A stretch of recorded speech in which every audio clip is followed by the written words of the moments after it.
Okay. तर बऱ्याच दिवसानंतर आज आपण पुन्हा एक वार थेसलोनिका पत्राकडे आपलं लक्ष केंद्रित करणार आहोत. आपण थेसलोनिका पहिले पत्र त्याची सुरुवात आपण केलेली आहे. आणि मला असं वाटतं बराच काळ गेला की ज्यामुळं आपण या पत्राकडे येऊ शकलो नाही मध्यंतरात. अध्याय 4 वचन 1 ते 12 पर्यंत आपण अभ्यासलेला आहे. पण आज विशेष करून जो पुढचा भाग आहे तो आपण पाहणार आहोत. तो आपल्याला वचन 13 ते वचन 18 मध्ये पाहायला भेटतो. आणि अ, त्या भागाकडे आपण बारकाईने लक्ष देऊया. सगळ्यांच्या अ, आवडीचा हा भाग आहे, कारण याच्यामध्ये आपल्याला भावी आशेबद्दल शिकायला भेटतं. ख्रिस्ताच्या दुसऱ्या आगमनाबद्दल आपल्याला शिकायला भेटतं. कारण पाऊल इथून पुढे आता अ, या पुस्तकामध्ये आणि इवन पुढच्या दुसऱ्या थेसलोनिका पत्रामध्ये सुद्धा त्याबद्दलच बोलणार आहे. तर अनेक प्रश्न आपल्या समोर पण असतात, तसेच त्या मंडळी समोर पण प्रश्न होते. आणि विशेष करून आपल्याला माहित आहे की पौल जो आहे तो फक्त 3 आठवडे थेसलोनिका या गावामध्ये होता, या शहरामध्ये होता. आणि 3 आठवड्यामध्ये आपल्याला पाहायला भेटतं की त्याने मंडळीला सुवार्तेचं सौंदर्य प्रगट केलं, नाही का. त्यामध्ये अनेक गोष्टी शिकल्या. पण आपल्याला माहित आहे की 3 आठवड्यामध्ये आपण प्रत्येकच सर्वच तत्व आपण शिकू शकत नाही. कारण हे पवित्र शास्त्र इतकं अद्भुत आहे, इतकं मोठं आहे. आपलं आयुष्य पण अपुरं पडतं, नाही का. आणि मग ज्यावेळेस पौल त्यांना सुवार्तेमधून शिकवत होता, तर नक्कीच ख्रिस्ताच्या दुसऱ्या आगमनाबद्दल सुद्धा मुद्दा आला असेल, कारण सुवार्तेचा तो एक भाग आहे. आणि मंडळीच्या हृदयात वारंवार ह्या गोष्टी असतील. कारण जर आपण पहिला अध्याय थेसलोनिका पत्र अध्याय 1 जर आपण पाहिलं आणि वचन 10 जर आपण पाहिलं, तर तिथं सुरुवातीलाच तो उल्लेख आपल्याला पाहायला भेटतो. आणि त्यावरून आपण पाहू शकतो की पौलाने अ, मंडळीला जो आहे तो त्याची झलक थोडीशी दिलेली होती. कारण वचन 9 आणि 10 मध्ये पहा, पौल त्याच्या थेसलोनिकामध्ये येण्याबद्दल तो आठवण करून देतो. आणि तो म्हणतो, कारण तुमच्यामध्ये आमचं येणं कोणत्या प्रकारचं झालं हे, आणि जिवंत व सत्य देवाची सेवा करण्यास आणि त्याचा पुत्र येशू ह्याची स्वर्गातून येण्याची वाट पाहण्यास तुम्ही मूर्तीपासून देवाकडे कसे वळलात, हे ते आपण होऊन आमच्या विषयी सांगतात. त्या पुत्राला म्हणजे येशूला देवाने मेलेल्यांतून उठवले, व तो आपल्याला भावी क्रोधापासून सोडवणार आहे. भावी क्रोधापासून सोडवणार आहे. ज्याला ज्या येशूला देवाने मेल्यातून ठेवलं म्हटलेलं आहे, तो पुन्हा स्वर्गातून येणार आहे. त्याची वाट पाहण्यासाठी तुम्ही त्या वाटेकडे पाहत आहात. आणि अगदी त्यांच्या हृदयात ह्या सर्व गोष्टी असतील. आता काय घडलेलं आहे, फारच नाही का, नवीन हे विश्वासणारे होते थेसलोनिका येथील.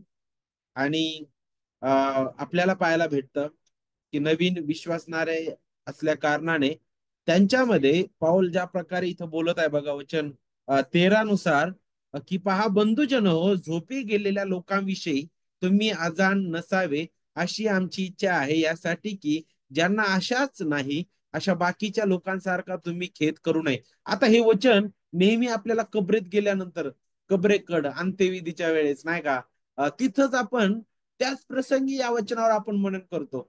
पण इथं कुठं अंत्यविधी चालू नाहीये थेसलोनिकामध्ये, नाही का.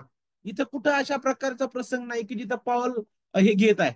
तर मुळात तिथं काय घडलेलं, ही नवीन विश्वासणारे होते. आणि आपल्याला पाहायला भेटतं की त्यांनी ख्रिस्त येणार आहे हे ऐकलं होतं.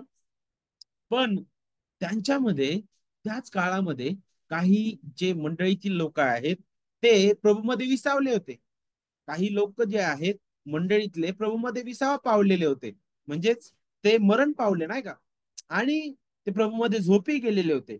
आणि त्यासोबतच त्या ठिकाणी काही जे यहुदी विचारधारा ज्या होत्या, ते अशा प्रकारे विचार करायला लागले होते की अरे, पहा, जर आपण जिवंत असता, नाही का, जर प्रभू आला तर जे अगोदर मेलेले आहेत, जे अगोदर मेलेले आहेत प्रभू येण्या अगोदर, त्यांना त्यांच्यापेक्षा जे जिवंत आहेत प्रभू समोर सापडतील नाही का, त्यांचं जास्त गौरव होईल, त्यांना जास्त आशीर्वाद भेटतील. आणि हा विचार काही यहुदी लोकांनी म्हणा किंवा तिथं ती जी विचारधारा होती त्यांच्यामध्ये पसरत चाललेली होती, आणि त्यामुळं ते लोक जे आहेत ते गोंधळात पडले होते. आणि त्यासोबत एकतर प्रियजन गेलेले आहेत, तर नक्कीच दुःख असणार, खेद असणार नाही का. ज्यावेळेस आपला प्रिय व्यक्ती आपल्या मधून जातो, त्यावेळेस तो खेद, तो दुःख, आपले कोणते शब्द त्याचं सांत्वन करू शकत नाही. कोणताच शब्द त्याचं सांत्वन करू शकणार नाही, नाही का. कारण तो आपल्या जवळचा असतो, आपला जोडीदार असतो, आपल्या समोर दिसणारा असतो, आणि अचानक नाही का, अचानक तो आपल्या समोरून जातो आणि त्याला आपण पुन्हा पाहत नाही. आणि मग हीच अवस्था त्या मंडळी पुढे होती. एक तर ते दुःखित होते, त्यासोबतच हा विचार ते करत होते, अरे ख्रिस्त तो येणार, आपल्याला अजून आलेला नाही, त्याचं दुसरं आगमन होणार म्हटलेलं आहे, पौलाने सांगितलंय लवकर होणार आहे, तो अजून आलेला नाहीये. अरे आपले विश्वासणारे प्रियजन ते प्रभूमध्ये विसावलेले आहेत. आणि पहा, जर ते तिथं ख्रिस्त आला आणि ते सामोरे गेले ना, आपण जिवंत आहोत, आपण जर सामोरे गेलो, तर पहा आपल्याला जास्त त्यांच्यापेक्षा आशीर्वाद भेटणार, त्यांना कमी भेटेल नाही का. आणि त्यासोबतच मग भविष्यामध्ये काय घडणार आहे, काय घडणार आहे, आम्हाला आशा काय आहे. ज्यावेळेस आपण पाहतो की आपल्या समोर असे प्रसंग पुष्कळ वेळा येतात, किंवा आपल्या कुटुंबामध्ये सुद्धा भविष्यामध्ये अगोदर सुद्धा भूतकाळामध्ये असे प्रसंग आपण पाहिलेले आहेत, प्रत्येकाने अनुभवले आहेत. असा कुणीच नाही की ज्याने दुःख अनुभवलेलं नाही, नाही का. प्रत्येका वेळी आपले आई वडील, भाऊ बहीण, कुणी ना कुणी असं आहे की जो दुःखाला सामोरा जातो, नाही का. पण या सगळ्या परिस्थितीमध्ये आपलं लक्ष काय आहे, आपलं लक्ष कुठं असायला पाहिजे, नाही का. आणि आपण काय आपले शब्द त्यांना खरंच सांत्वन देऊ शकतात का, तर बिलकुल नाही आपले शब्द सांत्वन देऊ शकणार. आणि म्हणूनच हा जो संदर्भ आहे, या संदर्भाकडे आपण थोडक्यात पाहणार आहोत की कशा प्रकारे आपल्याला ते जी सुवार्ता आहे ख्रिस्ताची महान सुवार्ता, ती कशा प्रकारे आपल्या दुःखी अवस्थेत, आपल्या खेदाच्या अवस्थेमध्ये सुद्धा आपल्याला काय करते, सांत्वन देते, आपल्याला उचलून धरते, आपल्याला ती महान आशा दाखवते नाही का. कारण ख्रिस्ताचं दुसरं आगमन हा त्या सुवार्तेचाच एक भाग आहे, सुवार्तेमधीलच एक भाग आहे. नाही का. कारण मग जर ख्रिस्त पुन्हा येणार नाही, तर हे एक दंतकथेसारखं होऊन जाईल ते, नाही का, की अरे काहीतरी असेल ते, नाही पण येणार आहे तो, तो येणार, तो उठलेला आहे. ख्रिस्ताचं जीवन आपल्यासाठी महत्वाचं आहे, मोलाचं आहे. आणि म्हणूनच आता या संदर्भाकडे आपण बारकाईने लक्ष देऊया. आता बघा वचन 13 ची सुरुवात कशी होते. बंधुजन हो, झोपी गेलेल्या लोकांविषयी तुम्ही अजाण नसावे, अशी आमची इच्छा आहे. पाऊल सुरुवात करत असताना अशा प्रकारे तो करत आहे की झोपी गेलेल्या लोकांविषयी. पवित्र शास्त्र नेहमी ज्यावेळेस विश्वासणारा जो आहे तो हे जग सोडून जातो किंवा मरण पावतो, त्या क्रियेला नेहमी निद्रा किंवा झोप अशा प्रकारे बोलतो नाही का, की तो महानिद्रा घेत आहे, तो झोप घेत आहे. आणि का बरं हे शब्द आपल्यासाठी महत्वाचे आहे. कारण आपल्याला माहित आहे, मरण म्हटलं म्हणजे तिथं संपलं सगळं, नाही का. त्याच्या पुढं काहीच नाही. कारण जग ज्यावेळेस मरणाकडे पाहतं, तर त्या मरणाच्या पलीकडे जगाला काहीच दिसत नाही. फक्त ती कबर दिसते, फक्त तो देह दिसतो जो कुजलेला आहे, तो सडलेला आहे, आणि तो देह त्याची माती झालेली आहे. पण त्याच्या पलीकड काय आहे, त्याच्या पलीकड काय आहे. आणि पॉल म्हणतो की तुम्ही झोपी गेलेल्या लोकांविषयी आजान नसावे. तुम्ही नाही का अनोळखी लोकांसारखा असू नये, तुम्हाला माहिती नाही अशा प्रकारे तुम्ही असू नये, नाही का. आणि म्हणूनच मी तुम्हाला त्या सर्वांबद्दलची आठवण करून देत आहे. बंधुजनो, अशा प्रकारे तो सुरुवात करतो. आता तेसलोनिका करास पत्राची सुरुवातीपासूनच तो अशा प्रकारे बोलत आहे. हे कौटुंबिक त्याचं बोलणं आहे बघा. जसं जसं भाऊ भावाशी बोलतो, बाप लेकाशी बोलतो नाही का, आई मुलीशी बोलते, बहीण बहिणीसोबत बोलतात. अगदी कौटुंबिक जे नातं आहे ना, कौटुंबिक वातावरण तसं तो तयार करतो इथं. तो सुरुवात करत असताना बंधुजन म्हटलेला आहे. आणि आपल्याला माहित आहे अगदी सुरुवातीलाच अध्याय 1 आणि वचन 1 मध्येच आपण पाहतो की ज्यावेळेस तो अभिवादन करतो, ज्यावेळेस तो या पत्राची सुरुवात करतो, तर सुरुवात करत असतानाच तो काय म्हणतो या मंडळीबद्दल बोलत असताना इतर मंडळीपेक्षा इतर पत्र लिहित असताना त्यांची सुरुवात वेगळ्या पद्धतीने तो करतो, पण इथं मात्र तो ज्यावेळेस सुरुवात करतो त्यावेळेस कशी करतो बघा बरं. आपण पाहूया आता 1 वचन 1. देव पित्याच्या ठाई व प्रभू येशू ख्रिस्ताच्या ठाई असलेली थेसलोनिकाकरांची मंडळी. वाव, किती सुंदर ही ओळख आहे मंडळीची. पुन्हा ठाई, देव पित्या ठाई आणि प्रभू येशू ख्रिस्ता ठाई आपण बांधल्या गेलेला आहोत. सगळ्यात अगोदर सुरुवात पाऊल तशा प्रकारे करत आहे मंडळीला, की अरे तुम्ही पुन्हा ठाई एक केले गेलेले आहात. देव पित्या ठाई आणि प्रभू येशू ख्रिस्ता ठाई तुम्ही एकवटले आहात. आणि मग आपण ख्रिस्तामध्ये एक कुटुंब आहोत. आणि मग म्हणून तुम्ही ज्यावेळेस अध्याय 2 वचन 9 पहा, वचन 14 17 मध्ये पहा, अध्याय 4 मध्ये वचन 1, अध्याय 4 वचन 9 मध्ये सुद्धा तुम्हाला तशाच प्रकारे शिकायला भेटल. अध्याय 5 मध्ये सुद्धा तुम्हाला शिकायला भेटल. मग पाऊल तिथून पुढे बंधुजनो बंधुजनो बंधुजनो अशा प्रकारे वारंवार पुढे तो बोलतो नाही का. आणि तशीच सुरुवात तो अध्याय 4 ची करत आहे. बंधुजन हो, पहा अध्याय 4 वचन 1 सुद्धा तशी सुरुवात होते. बंधुजन हो, शेवटी नाही का. आता हा त्याच्या पत्राचं समारोपाचं भाषण आहे, अगदी शेवटी नाही का. इथं आपल्याला इथून पुढे पूर्ण बोध आपल्याला पाहायला भेटल. एक बोधाची मालिका इथून आपल्याला पाहायला भेटते. आणि त्याची सुरुवात आपण इथून पुढे पाहतो नाही का. आणि आपण सुरुवातीलाच ज्यावेळेस या वचनाकडे पाहतो, तर वचन 13 मध्ये तो म्हणतो बंधुजन हो, झोपी गेलेल्या लोकांविषयी तुम्ही आजान नसावे. आता हा जो बोध आहे त्याच्या अगोदर काहीतरी पाऊल बोललेला आहे. अनेक गोष्टी पावलाने या अध्यायामध्ये सुरुवातीलाच बोललेला आहे. एक व्यवहारिक काय म्हणू शकतो आपण, एक व्यवहारिक लागूकरण नाही का, तसा हा भाग आहे की आपण काय करायला पाहिजे. आणि म्हणूनच हा जो भाग आहे हा पूर्ण व्यवहारिक लागू करण्याबद्दल शिकवतो. कारण वचन 1 मध्ये सांगितलं की तुम्ही कसे वागून देवाला संतोष व्हावे हे तुम्ही आमच्यापासून ऐकून घेतलेत म्हणे. आणि म्हणून तो म्हणतो आम्ही तुम्हाला कोणत्या आज्ञा दिल्या. मग तो काय म्हणतो अध्याय 3 पासून पुढे, सगळ्यात अगोदर तो म्हणतो की तुम्ही पवित्रीकरणामध्ये चाला. तो पवित्रीकरणाबद्दल बोलतो. आणि हे व्यवहारिक पवित्रीकरण आहे. म्हणजे आपलं आपलं वागणं कसं असायला पाहिजे मंडळीमध्ये, कुटुंबामध्ये, समाजामध्ये नाही का. आपल्या जीवनातील शुद्धता राखण्याबद्दल तो बोलतो नाही का. आणि मग पुढे वचन 9 ते 12 मध्ये तो मंडळीच्या ऐक्याबद्दल बोलतो, बंधू प्रेमाबद्दल बोलतो तो पाऊल. बंधू प्रेमाविषयी आम्ही तुम्हाला लिहावे, याची तुम्हाला गरज नाही म्हणे. तुम्ही तर एकमेकावर प्रीती करतात, पण त्याची इच्छा आहे की तरी सुद्धा तुम्ही एकमेकांसोबत कसं वागायला पाहिजे ते पण तुम्ही शिकावं. आणि हे बोलल्यानंतर तो आणखी एका भागाकडे तो येतो. तर विशेष करून एक देवाचे सेवक अशा प्रकारे म्हणतात की अध्याय 4 जो आहे, वचन 9 आणि वचन 13 हा जो भाग आहे, विशेष करून पौलाने दिलेला प्रतिसाद आहे थेसलोनिका मंडळीला. कारण तिमोथी जो आहे, तिमोथ्याकडं तिमोथी ज्यावेळेस गेला पुन्हा पौलाला भेटायला करीन, मला असं वाटतं त्या ठिकाणी, त्या ठिकाणी गेल्यानंतर तिमोथ्याने मंडळीबद्दल सांगितला वृत्तांत. आणि मंडळीचे काही प्रश्न सुद्धा होते. ते प्रश्न घेऊन तिमोथी त्याच्याकडे गेला होता. जसं करिंथ पत्रामध्ये सुद्धा आपण पाहतो नाही का. तशाच प्रकारे इथं तिमोथ्याकडून पौलाने ऐकलं त्यांचे काय प्रश्न आहेत. आणि त्यातील एक प्रश्न म्हणजे एकमेकांसोबत वागण्याबद्दलचा एक होता. आणि दुसरं म्हणजे की आमच्या मृत्यूबद्दल नाही का, की प्रभूमध्ये विसावणं, प्रभूमध्ये झोपी जाणं.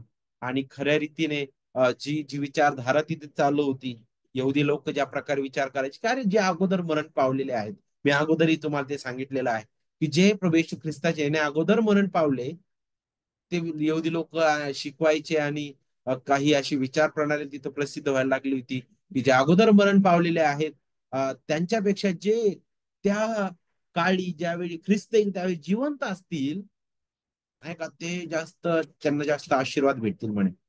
आणि मग ते पण होतं. आणि आणि काही विश्वासणारे मरण पावले होते अगदी जवळच्याच काळामध्ये, आणि म्हणून मंडळी समोर दुःख होतं. आणि म्हणून पौल वचन 13 मध्ये त्याबद्दल तो बोलत आहे. आता वचन 13 मध्ये बोलत असताना तो म्हणतो की तुम्ही आजान नसावे. आजान नसावे. नेहमी नेहमी जर त्याला काही मुद्दा जर स्पष्ट करायचा असेल नाही का, तर तो अशाच प्रकारे सुरुवात करतो. तुम्ही पत्रामध्ये हा शब्द वारंवार पहा. तुम्ही आजान नसावे, तुम्ही आजान नसावे नाही का. आजान नसावे म्हणजे तुम्ही याबद्दल तुम्हाला माहिती नाही अशा प्रकारचं तुम्ही असू नये. तुम्ही अशा प्रकारचं असू नये. बरं, का आजान नसावं, कशाबद्दल आजान नसावं? तर झोपी गेलेल्या लोकांबद्दल. का बरं हे गरजेचं आहे? कारण पुढे तो स्पष्ट करतो, ज्यांना आशाच नाही अशा बाकीच्या लोकांसारखा तुम्ही खेद करू नये. ज्यांना आशाच नाही अशा बाकीच्या लोकांसारखा तुम्ही खेद करू नये. काय आहे नेमकं, असं का पॉल त्यांना बोलत आहे? ज्यांना आशा नाही अशा लोकांसारखं तुम्ही खेद करू नका. ज्यांना आशा नाही ते कसा खेद करतात? आणि मग याचा अर्थ असा म्हणतो का पॉल की तुम्ही दुःखच करू नका? तर बिलकुल नाही. साहजिकच आहे की विश्वासणाऱ्या नात्याने आपल्या जीवनामध्ये ज्यावेळेस दुःख येतात, ज्यावेळेस आपलं प्रियजन, मी सुरुवातीला सांगितलं नाही का, अगदी आपल्याला सोडून जातो, त्यावेळेसच्या वेदना, त्यावेळेसचं दुःख, त्यावेळेसचा तो खेद कुणीच दूर करू शकत नाही. पण पावलाला इथं काय म्हणायचं, पाऊल इथं असं म्हणत नाही की तुम्ही खेद करू नका. पण इथं तो म्हणतो की त्या आशा नसलेल्या लोकांसारखा खेद करू नये. खेद करू नये नाही का. आपल्याला माहित आहे, ज्यावेळेस लाजरस मेला आणि त्याच्या कबरेजवळ गेल्यानंतर ख्रिस्त सुद्धा रडला. बरोबर की नाही? आणि आपल्याला नेहमी अशा प्रकारचे प्रसंग पवित्र शास्त्रामध्ये सुद्धा पाहायला भेटतील की जिथं प्रियजन गेल्यानंतर दुःख व्यक्त केलेलं आहे. परंतु ख्रिस्तामध्ये असणाऱ्यांसाठी हे दुःख, हा खेद आशा विना नसावा. त्या आशेकडे पाहून आपण आपण जो आहे स्वतःला आवरण्याचा प्रयत्न करतो नाही का, स्वतःकडे आपण पाहतो. तर मग या दुःखातून सुटण्यासाठी काय मोलाचं आहे, काय महत्वाची बाब आहे, तर ती म्हणजे गौरवी आशा. गौरवी आशा नाही का. आणि आज आपण या संदर्भातून गौरवी आशा काय आहे तेच आपण समजून घेणार आहोत. आणि गौरवी आशा काय आहे याकडे पाहत असताना सगळ्यात पहिला मुद्दा आपण समजून घेणार आहोत, तो वचन 13 आणि वचन मला असं वाटतं 14 मध्ये आहे. विशेष करून वचन 13 मध्ये आहे, जो आपल्याला याबद्दल शिकवितो की गौरवी आशा जी आहे ते आपल्याला कबरेच्या पलीकडे घेऊन जाते. बरोबर. कबरेच्या पलीकडे पाहायला शिकवते विश्वासणाऱ्याला. ती फक्त कबरेतच पाहत राहण्यास शिकवत नाही. गौरवी आशा जी आहे आपल्याला कबरेच्या पलीकडे पाहायला शिकवते. आता त्याकडे आपण शिकूया वचन 13 मधून. आता तो काय म्हणतो, तुम्ही आजान नसावे म्हटल्यानंतर तुम्ही ज्यांना आशाच नाही अशा बाकीच्या लोकांसारखा खेद करू नये. झोप म्हटलेला इथं नाही का. अ, झोप घेणं जशी आपण पाहतो नाही का, ती क्षणिक आहे. आपली झोप, संध्याकाळी झोपतो आपण, सकाळी पुन्हा उठतो नाही का. अशाच प्रकारचं तो शब्द इथं वापरला जात आहे. आणि विश्वासणाऱ्यांचं मरण हे जणू काय निद्रेप्रमाणे आहे, महानिद्रा म्हटलेलं आहे. आणि महानिद्रा म्हणजे काय बरं? त्याचं शरीर कबरेत आहे, परंतु तो ख्रिस्तासोबत जिवंत आहे. ख्रिस्तासोबत त्याची सहभागिता आहे. ज्या क्षणी तो हे शरीर सोडतो, त्या क्षणी तो जर प्रभूमध्ये आहे तर तो ख्रिस्तासोबत सहभागी आहे. ख्रिस्तासोबत तो त्याच्या जवळ जातो. माहिती आहे आपल्याला, त्या वधस्तंभावर त्याच्या सोबत असणारा जो चोर होता, त्याला ख्रिस्ताने काय म्हटलं? तू आज मज बरोबर सुख लोकात असशील. तू आज मज बरोबर सुख लोकात असशील नाही का. काही तास बाकी होते, मरणार होता तो पण. ख्रिस्ताचा मृत्यू जवळ आलेला होता. ख्रिस्त म्हणतो नाही, तू आज माझ्यासोबत सुख लोकात असशील. विश्वासणाऱ्यांसाठी हेच आहे की आशा कबरेच्या पलीकडे घेऊन जाते. आणि आशा आपल्याला पुन्हा ठाई मिळाली तर पावलाची इच्छा आहे की तुम्ही ख्रिस्ताकडे पहा, ख्रिस्ताच्या परिपूर्ण कार्याकडे पहा, ख्रिस्ताचं उदाहरण जे आहे त्याकडे पहा.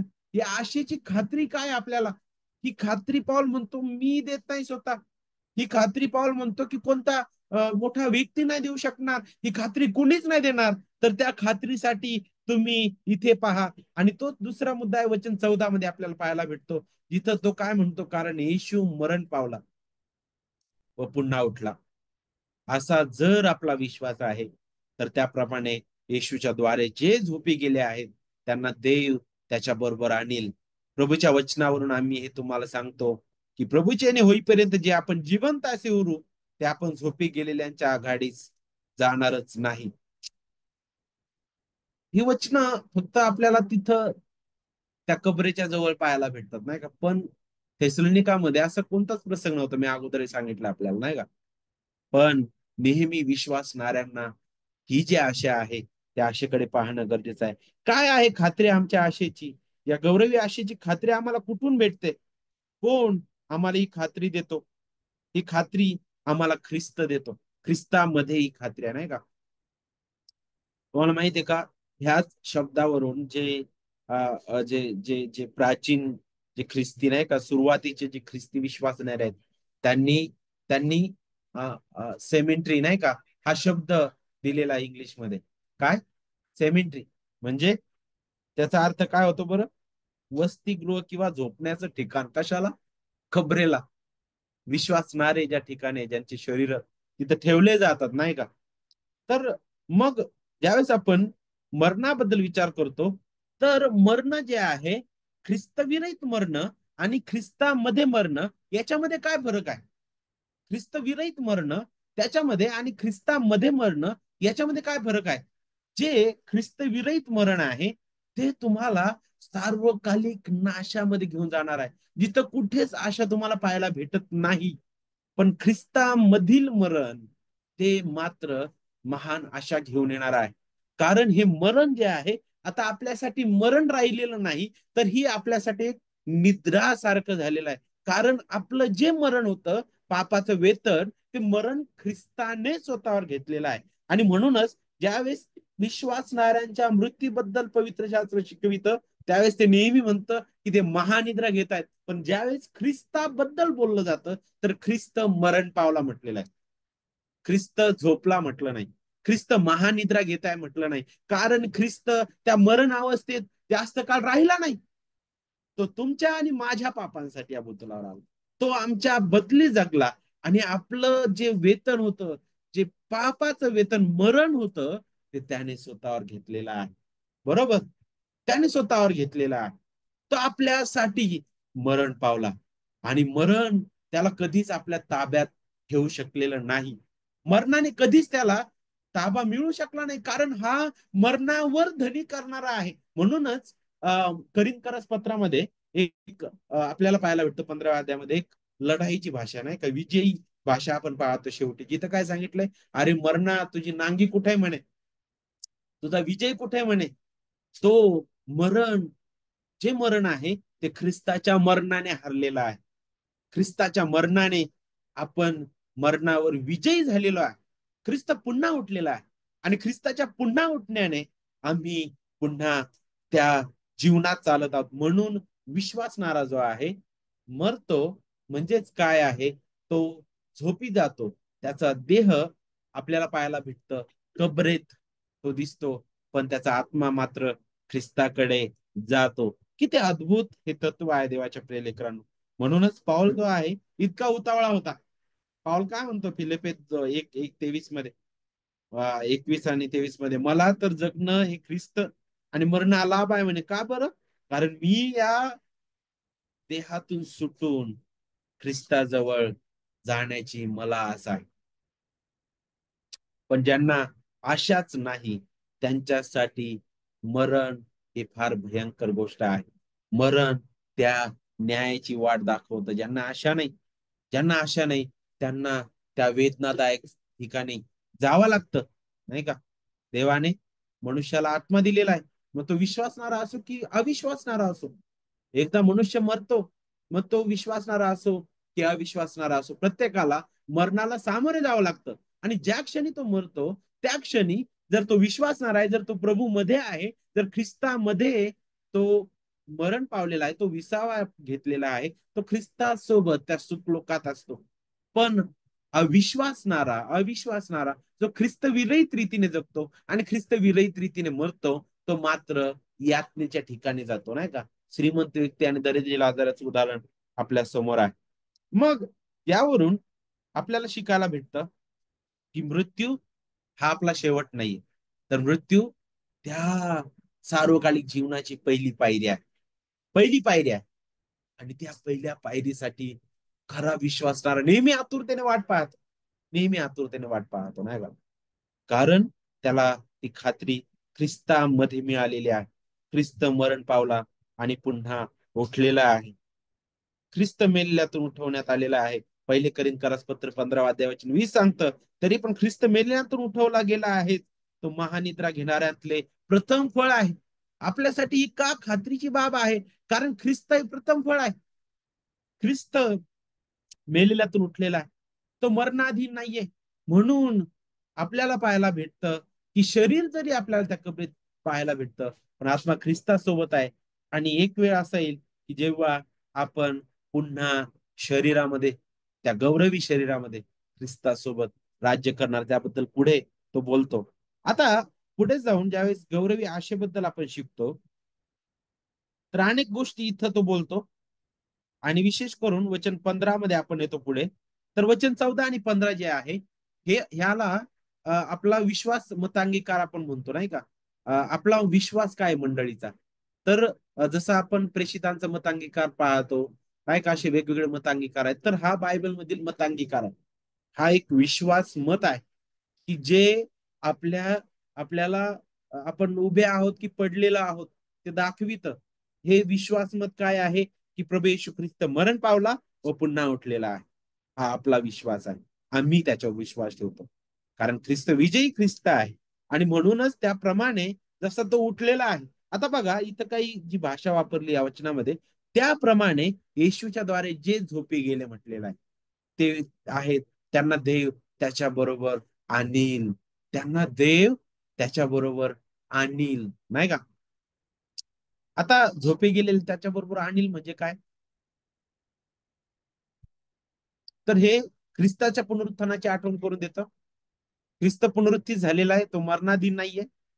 तो सदेह पुनरुत्थित झालेला आहे. आत्मिक पुनरुत्थान नाही ख्रिस्ताचं, आपण समजून घेणं गरजेचं आहे. थोमाला सुद्धा त्याने दाखवलं ती कबर रिकामी आहे. 500 पेक्षा जास्त लोकांनी त्याला पाहिलं. शिष्यांसोबत तो जेवलेला आहे त्याच्या पुनरुत्थानानंतर. ह्या सर्व पुरावे आहेत की ख्रिस्त पुनरुत्थित आहे. ख्रिस्त सदेह पुनरुत्थित आहे. आणि म्हणूनच ख्रिस्ताला पित्याने उठवलं. ख्रिस्त स्वतः उठला. पवित्र आत्म्याद्वारे तो उठला. त्रैक देवाचं कार्य ख्रिस्ताच्या जीवनात आपण पाहतो. आणि तशाच प्रकारे जे ख्रिस्तामध्ये झोपी गेलेले आहेत, पाऊल म्हणतो की त्याच्याप्रमाणे एक दिवस असा येईल की त्यांना उठवण्यात येईल. म्हणजे सदेह पुनरुत्थान, त्याबद्दल पाऊल पुढे बोलतो. आणि मग हे कशावरून बोलतो बरं तो? यामागचा आधार काय आहे? तर प्रभूच्या वचनावरून आम्ही हे तुम्हाला सांगतो म्हणे. कोणाच्या? प्रभूच्या वचनावरून आम्ही तुम्हाला सांगतो. पाऊलाच्या बोलण्यामागचा अधिकार काय होता? प्रभूचं वचन. संदेश ते नेहमी बोलायचे. त्यावेळेस ते म्हणायचे प्रभू हे म्हणालाय, प्रभू हे म्हटलं बोललाय. त्यांचा प्रत्येक बोलण्यात मागचा अधिकार देव होता. आणि पाऊल तशाच प्रकारे इथं बोलत आहे. तो म्हणतो प्रभूच्या वचनावरून ह्या गोष्टी मी सांगत आहे. याचा अर्थ काय? खुद्द देवाची वचन आहेत. देवाने मला प्रकट केलेलं आहे. देवाने जे सांगितलेलं आहे त्याप्रमाणे हे आहे. आणि पाऊल अशा प्रकारे म्हणत असताना अनेक लोक वेगवेगळ्या प्रकारे याचा अर्थ काढतात. पण अभ्यासक असे म्हणतात की कदाचित पाऊल जो आहे, ख्रिस्तानी मते 24 मध्ये जे भविष्य काळाबद्दल, जे शेवटच्या काळाबद्दल जे सांगितलेलं आहे नाही का, त्या आधारे इथं पॉल बोलत असावा. आणि म्हणूनच तो प्रभूच्या वचनावरून म्हणत आहे. तर जे प्रभूने शिकवलंय, प्रभूद्वारे प्रकट झालेला आहे, त्यामुळे तो बोलत आहे. आणि ह्या वचनातून पॉल जो आहे, वचन 15 मध्ये विशेष करून, तो थेसलोनिकाकरांची चिंतेचं तो निरासन करत आहे. तो त्यांना धीर देत आहे. कारण त्यांच्यामधील काही जण जे होते ते असं विचार करत होते की ख्रिस्त येण्याच्या वेळी जे जिवंत असतील त्यांना मरण पावलेल्यांपेक्षा अधिक काहीतरी फायदा होणार आहे. पण इथं जर तुम्ही बारकाईने घटनाक्रम पाहिला तर तुम्हाला इथं शिकायला भेटल की वचन 16 सांगतं की पहा, ज्यावेळेस ख्रिस्त येईल त्यावेळेस ख्रिस्तामध्ये जे मेलेले आहेत ते पहिल्याने उठतील. पाऊल मुद्दामहून असा जो जो जो क्रम आहे तो सांगत आहे. ज्यावेळेस ख्रिस्त येईल त्यावेळेस ख्रिस्तामध्ये मेलेले प्रथम उठवले जातील म्हटलेलं आहे. इथं पाऊल फक्त विश्वासणाऱ्यांबद्दल बोलत आहे. इथं पाऊल अशा प्रकारे बोलत नाही की दोनदा तीनदा पुनरुत्थान होईल, कारण वेगवेगळे मत प्रणाली आहे त्याच्यावर. याच्यावर जर आपण बोलत बसलो तर आपल्याला वेळ पुरणार नाही. पावलाचं एकच उद्देश आहे, तो म्हणजे काय? वचन 8ला जर तुम्ही पाहिलं तर या वचनांनी एकमेकांचं सांत्वन करा. पावलाचा एकच मुद्दा आहे, तो म्हणजे काय? मंडळीचं सांत्वन करणं. आणि मग तो त्याच दृष्टीने पाहत आहे आणि तो विश्वासणाऱ्यांना समोर ठेवून इथं बोलत आहे. आणि तो म्हणतो की ख्रिस्तामध्ये जे मेलेले आहेत ते पहिल्याने उठतील, मग नंतर वचन 17 मध्ये नंतर जिवंत उरलेले आपण त्यांच्या बरोबर प्रभूला सामोरे होण्यासाठी मेघारूढ मेघारूढ असे घेतले जाऊ. जिवंत असे उरू, नाही का? जिवंत असे उरलेले. का बरं तुम्हाला माहिती आहे की जिवंत असे उरलेले हा जो शब्द आहे ना, सैनिक जसे लढायला गेलेत नाही का, आणि लढायला गेल्यानंतर ते लढाई इतकी भयंकर होती की जिथं कुणाचीच वाचण्याची कुठंच काहीच आशा नव्हती. पण त्या ठिकाणी आपल्याला पाहायला भेटतं की ती लढाई पूर्ण झाली आणि त्या लढाईमध्ये असे काही आहेत की ते जिवंतच परत माघारी आले. तर जिवंत उरलेले अशा प्रकार ज्यावेळेस तो शब्द बोलत आहे, तर हे शब्द थेसलोनिका येथील मंडळीसाठी सांत्वन देणारे होते. कारण थेसलोनिका मंडळी जी आहे ती छळाला सामोरे जात होती. तिथं भयंकर छळाला ती सामोरे चाललेली होती. कारण तुम्ही प्रेषितांची कृत्य जर वाचलं तर तिथं आपण शिकतो की अनेक यहुदी धार्मिक पुढारी आणि त्यांनी काही गुंड विकत घेतले, बोलावले आणि त्यांनी या मंडळीवर आक्रमण केले. वेगवेगळ्या प्रकारे या मंडळीचा छळ चालू होता, विरोध चालू होता, खोटं शिक्षण चालू होतं. अनेक गोष्टी या मंडळीवर होत्या. आणि पौल ज्यावेळेस म्हणतो की जिवंत उरलेले म्हणजे जणू काय त्या लढाईतून वाचलेले अशा प्रकारे तो दाखवतो. आणि याद्वारे पौल जो आहे इथं त्यांना जणू काय आशा देत आहे. त्यांना आशा देत आहे. दुःखातून किंवा वेदनेतून जीवन व्यतीत करण्याचा कदाचित संदर्भ हा असावा, नाही का? पाऊल ज्यावेळेस अशा प्रकारे म्हणतो, कारण थेसलोनिका मंडळी जी आहे ती विरोधाला सामोरे जात होती. आणि मग त्यांना तो आश्वासन देतो की मृत्यू हा जो आहे तो आपल्यासाठी शेवट नाहीये. मृत्यू जो आहे विश्वासणाऱ्यांसाठी शेवट नाही, तर तो आपल्यासाठी सार्वकालिक जीवनाची सुरुवात आहे. ख्रिस्तामध्ये तो आपल्याला महान आशा देतो. आणि मग आता ज्या वेळेस आपण पाहतो की एकतर ती गौरवी आशा जी आहे ती गौरवी आशा कबरेच्या पलीकडे पाहायला शिकविते. मग त्याची खात्री आपल्याला खुद्द ख्रिस्तामध्ये पाहायला भेटते. आणि मग पुढे आता तो ख्रिस्ताचं प्रदर्शन समोर करतो आपल्या. त्या गौरवी आशेचं प्रदर्शन काय आहे? तर पुन्हा ख्रिस्ताकडे आपण पाहतो. ख्रिस्ताकडे पाहतो आणि ते प्रदर्शन आपल्याला वचन 16 आणि 17 मध्ये पाहायला भेटतं.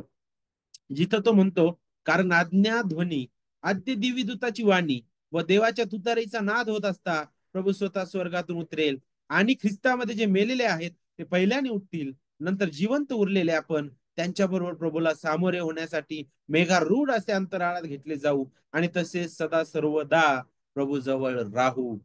अं, वेगवेगळ्या प्रकारे लोक या वचनाकडे पाहतात.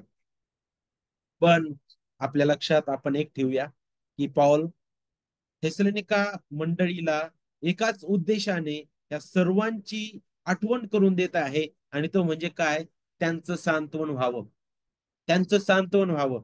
आणि म्हणूनच आपण त्या सांत्वनाच्या दृष्टीनेच हा जो संदर्भ आहे त्याकडे आपण बारकाईने पाहूया. आता विशेष करून वचन 16 मध्ये काही शब्दप्रयोग आपण पाहतो. आज्ञाध्वनी, आद्य दिव्यदूताची वाणी आणि देवाच्या तुतारीचा नाद. अं, अशाच प्रकारचं चित्र तुम्हाला प्रगटीकरणामध्ये सुद्धा पाहायला भेटल. जिथं ख्रिस्त वैभवाने येताना आपल्याला दिसतो. जिथं त्याच्या आजूबाजूला दिव्यदूत आपल्याला पाहायला भेटतात. तो महान ऐश्वर्याने, महान पराक्रमाने येत आहे, ते आपल्याला दिसत आहे. पण ज्यावेळेस आपण अज्ञात ध्वनी आणि आद्य दिव्यदूताची वाणी आपण पाहतो, आद्य दिव्यदूत, मुख्य दिव्यदूत नाही का? तर आपण ज्यावेळेस दिव्यदूत शास्त्र शिकतो नाही का, दिव्यदूतांबद्दल शिकतो, तर आपल्याला पाहायला भेटतं की दिव्यदूतांमध्ये सुद्धा काही दर्जा आहे. त्याच्यामध्ये सुद्धा काही अधिकारी आहेत नाही का? काही काहींना नेमलेलं आहे त्यांच्यावर सुद्धा अधिकारी म्हणून, जसं आणि प्रत्येकाच्या जे कार्य आहे ते वेगळं आहे. काही विश्वासणाऱ्यांच्या सेवेसाठी देवाने नेमलेले दिव्यदूत आहेत. काही मेसेंजर म्हटलेलं आहे नाही का? जसं गॅब्रिएल आपण पाहतो. काही जे आहेत ते युद्ध युद्ध करणारे दिव्यदूत आहेत. जे फक्त त्या कार्यासाठी युद्धामध्ये त्याच्या लोकांना मदत करणारे आहेत. आद्य दिव्यदूत मिखाईल, त्याच्याबद्दल आपण शिकतो युदाच्या पत्रामध्ये नाही का? आणि असे एकच नाही, तर आपल्याला अनेक आद्य दिव्यदूत पाहायला भेटतील. पण इथे नेमकं कोणत्या दिव्यदूताबद्दल तो बोलत आहे हे माहित नाही. परंतु ज्यावेळेस हे शब्द प्रयोग पाऊल करतो इथं, आज्ञाध्वनी आणि आद्य दिव्यदूताची वाणी आणि तुतारीचा नाद, तर हे तिन्ही शब्द जे आहेत आपल्या समोर एक चित्र रेखाटत आहेत. आणि पाऊल जो आहे तो एक चित्र आपल्या समोर रेखाटत आहे. ते त्या काळामध्ये त्या लोकांना कळालं असेल चांगल्या प्रकारे. कारण ज्यावेळेस एखादा राजा जो आहे पराक्रमाने, जो सर्वोच्च ठिकाणी असा विराजमान असणारा आहे, ज्यावेळेस तो एखाद्या राज्यामध्ये, एखाद्या भागामध्ये, मुख्य शहरामध्ये ज्यावेळेस तो यायचा, त्यावेळेस सगळे लोक त्याच्याकडे धाव घ्यायचे. तो त्या लोकांकडे धाव घेत नव्हता, तर लोक आणि त्यातल्या त्यात प्रतिष्ठित लोक त्याच्याकडे जायचे. जसं आपण पाहिलं, जर पंतप्रधान जर आपल्या शहरात आले, तर प्रतिष्ठित लोक, मग आमदार, मग मंत्री कोण असेल या भागातले, किंवा कुणी कुणी नाही का, जे प्रतिष्ठित पैशावाले सगळे लोक तिथे तुम्हाला धावताना दिसतील. मग त्याच्या आजूबाजूला मोठा नाही का ताफा दिसल, आणि मग मोठं काय काय पोलिसांचा बंदोबस्त, वेगवेगळा बंदोबस्त, आवाज केला जाईल. कितीतरी दिवसापासून अगोदरच त्याचे पोस्टर लावले जातील. म्हणजे त्याचं येणं गुप्त नाहीये, त्या प्रधानाचं नाही का, अगोदर पासून त्याची जाहिरातबाजी चालू आहे.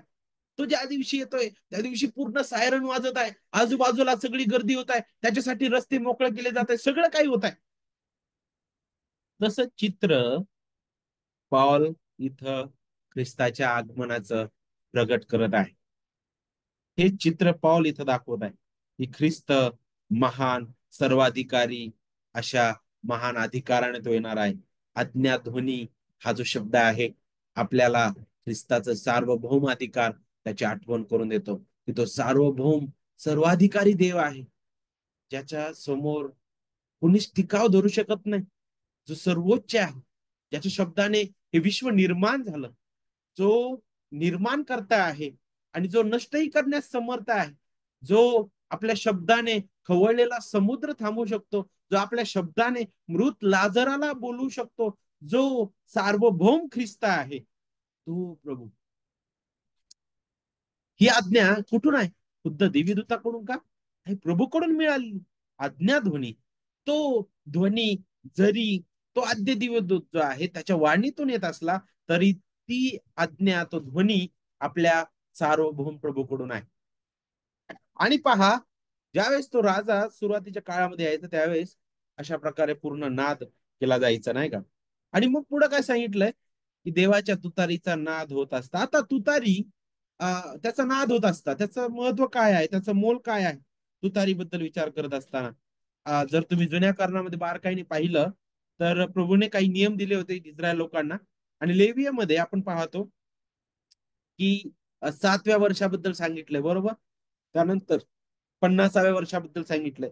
आणि प्रभूने सांगितलं की ज्यावेळेस 49वं वर्ष संपतं म्हणे नाही का, त्यावेळेस तुम्ही काय करा, जे आवाजाचं शिंग आहे ते संपूर्ण देशभर सर्वत्र फुंका म्हणे, जेणेकरून लोकांना कळल की 50वं वर्ष आता सुरू झालेलं आहे. आणि मग 50व्या वर्षी त्यांनी काय करायचं होतं? लेविय 25 आणि वचन 10 आपल्याला सांगतं, त्या 50व्या वर्षाला पवित्र मानावे आणि देशातील सर्व रहिवासी मुक्त झाल्याची घोषणा करावी. जर गुलाम असेल तर त्याला स्वतंत्र करून टाका. जर कोणाची जमीन तुम्ही गहाण ठेवलेली असेल तर त्या वर्षी त्याने पैसे देव किंवा नाही, देवाने सांगितलं होतं ती सोडून द्यायची त्याच्या नावावर. तो जो जुना मालक आहे तो पुन्हा त्याचा मालक झालाच पाहिजे. आणि मग ज्याचं वतन जे आहे त्यालाच मिळावं, याला योबेल वर्ष म्हटलेलं आहे. आणि या वर्षी जणू काय ज्याचं वतन जे असायचं त्याला भेटायचं, गुलाम स्वतंत्र व्हायचा, आणि मग नक्कीच हे आनंदी आनंद करणार आहे. अशाच प्रकारे पॉल ज्यावेळेस तुतारी बद्दल बोलतो तर ही देवाची तुतारी आहे. तिचा नाद कुठून होत आहे? स्वर्गापासून सुरू आहे. आणि महान पराक्रमाने तो प्रभू स्वर्गातून येत आहे. आणि पहा, आपण या अति देहातून सुटू, आपण सदा सर्व काळासाठी त्या प्रभूला सामोरे जाऊ. जे ख्रिस्तामध्ये मेलेले आहेत, जे ख्रिस्तासोबत त्याच्या आत्म्यामध्ये जे होते त्याच्यासोबत, आता त्यांना तो काय करेल, त्यांचं शरीर पुन्हा त्यांना तो देईल. गौरवीकरण आपण तिथे पाहतो नाही का? आणि पहा, ते आणि जे जिवंत उरलेले आहेत ते आपण त्यांच्या बरोबर प्रभूला सामोरे जाऊ म्हणे. कुठं जाऊ म्हणे? मेघारूढ. मेघारूढ नाही का? तर पवित्र शास्त्रामध्ये मेघांचं महत्व काय आहे? पवित्र शास्त्रामध्ये खूप मोल आहे ढगाचं नाही का, मेघाचं.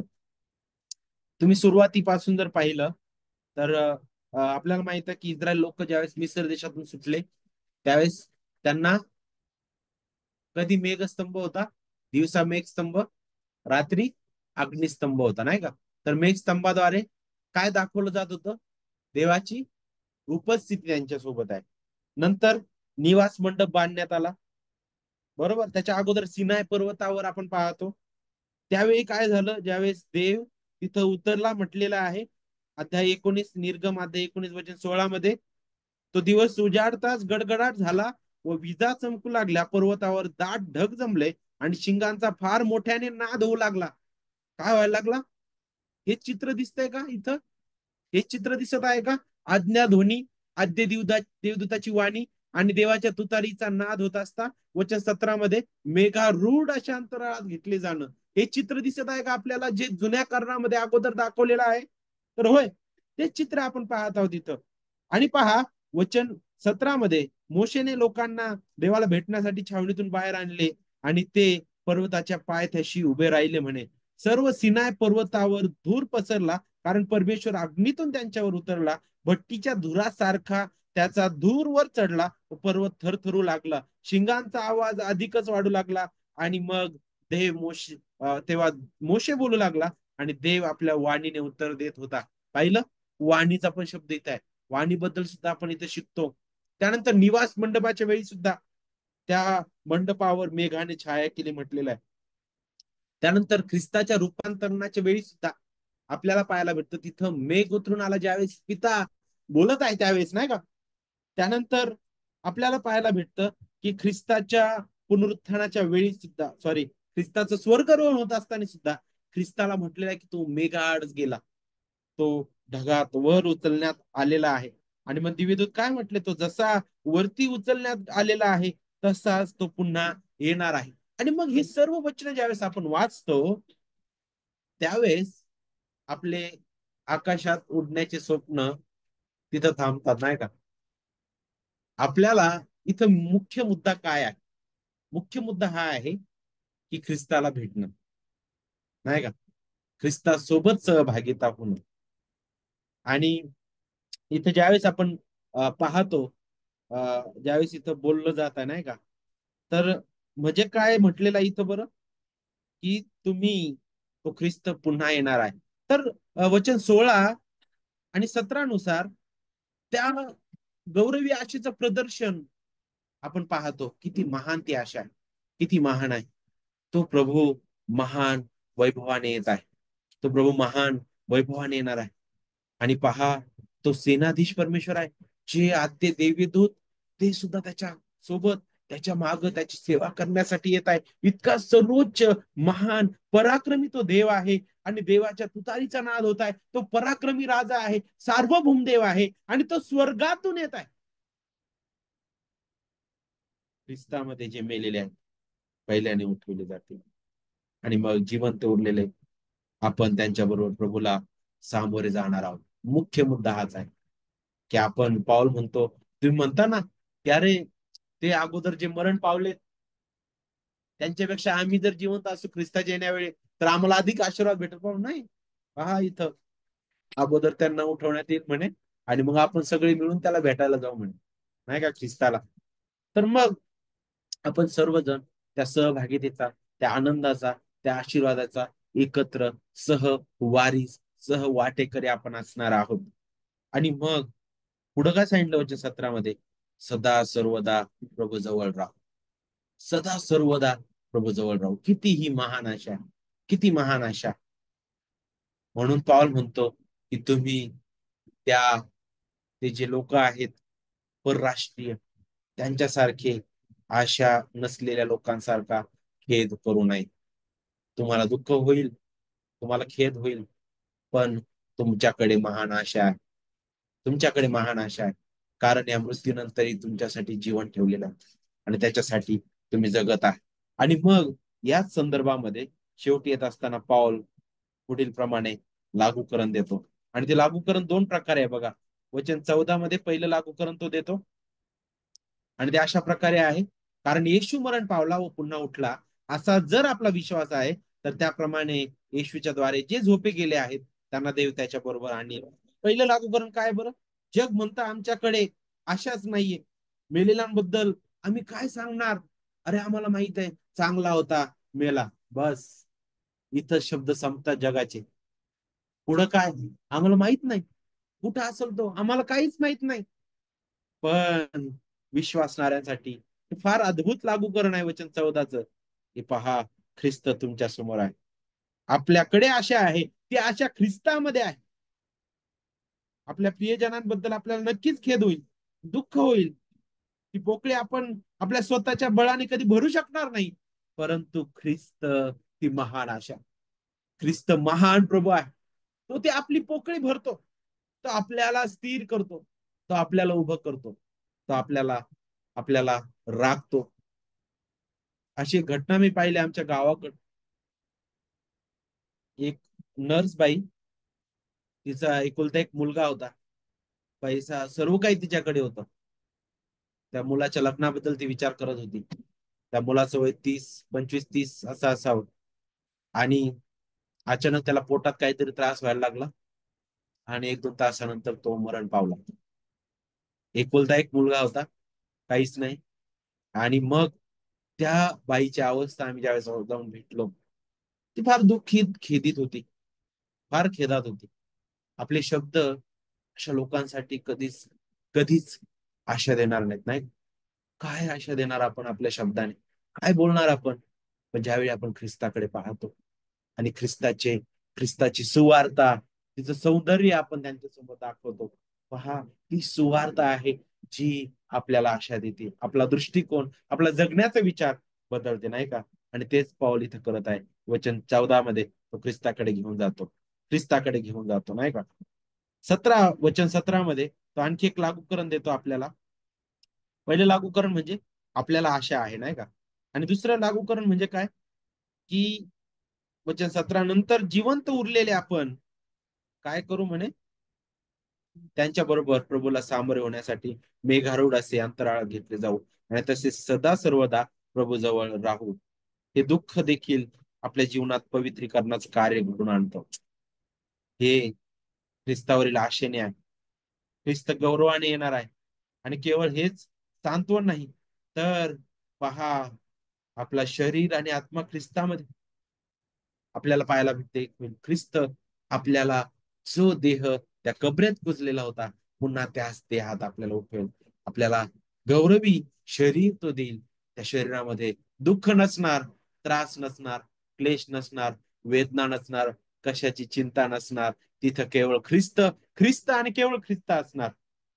आणि मग मात्र केवळ त्याचं गौरव आणि त्याची महिमा असणार. ही गौरवी आशा जी ख्रिस्ताने काहीतरी मंडळीला देतो आणि ते आज आपल्याला सुद्धा आहे. आणि म्हणून वचन 18 मध्ये म्हणतो की म्हणून या वचनाने एकमेकांचं सांत्वन करा. ही वचन एक जे आपलं सांत्वन करतं. आणि म्हणून आपण ख्रिस्ताकडे पाहूया. ख्रिस्ताची सुवार्ता फारच अनमोल आहे, महान आहे. आणि त्या सुवार्तेच्या छायेत आपण हा जो संदर्भ आहे तो हाताळलेला आहे, नाही का? या संदर्भाकडे आपण पाहिलेला आहे की मेघारूढ जाणं, अंतराळात घेतलं जाणं म्हणजेच काय? जणू काय आपण एका जागेतून दुसऱ्या जागेत जातो, जिथं पहा ख्रिस्तासोबतची ती महान सहभागिता, तिचं ते वर्णन करणार आहे. आणि म्हणून देवबाप करू आपल्याला हे समजण्यासाठी सहाय्य करू आणि त्याप्रमाणे चालण्यासाठी कृपा लाभू दे. आणि विशेष करून जर आपल्यामध्ये कुणी दुःखित असेल तर या सांत्वनाच्या शब्दाने त्यांचं तो सांत्वन करो. आणि जे अजूनही वेगवेगळ्या विचारात पडलेले असतील तर देवबाप करो या सत्य सुवार्तेने त्यांच्या हृदयाचा ठावा तो घेऊ. आपण इथे थांबणार आहोत.